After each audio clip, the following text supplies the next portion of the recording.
আমি তোমাকে যে স্যালারি টাকা দিয়েছিলাম ওটা তুমি গুনে রেখেছিলে? গুনে তো রাখিনি। কেন, কি হয়েছে? এখানে 10,000 টাকা কম আছে।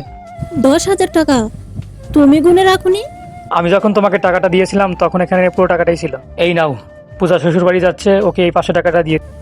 বৌদি, দাদা আমি আসলাম, তুই এটা ধর।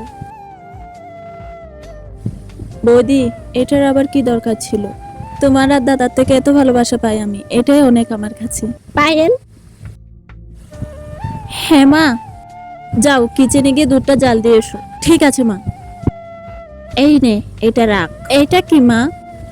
10,000 টাকা আছে, খেদে তোর কাজে লেগে যাবে। দেখ, শ্বশুর বাড়িতে তোর আর আমার সম্পর্ক ননদ বৌদির, কিন্তু আসলে আমি তোকে ছোট বোনের মতোই ভাবি, তাই এই টাকাটা তুই রেখে দে। বৌদি। হ্যাঁ, এই যে 10,000 টাকা।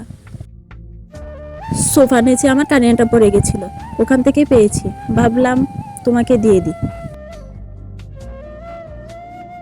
এটা কি মা? 10,000 টাকা, এটা রেখে দে, তোর কাজে আসবে।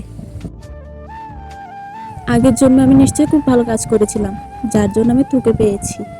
তুই আমার ননদ না, তুই আমার বড় মেয়ে। এরকম আরো ভিডিও পেতে চাইলে অবশ্যই আমাদের চ্যানেলটিকে লাইক এবং সাবস্ক্রাইব করে পাশে থাকবেন।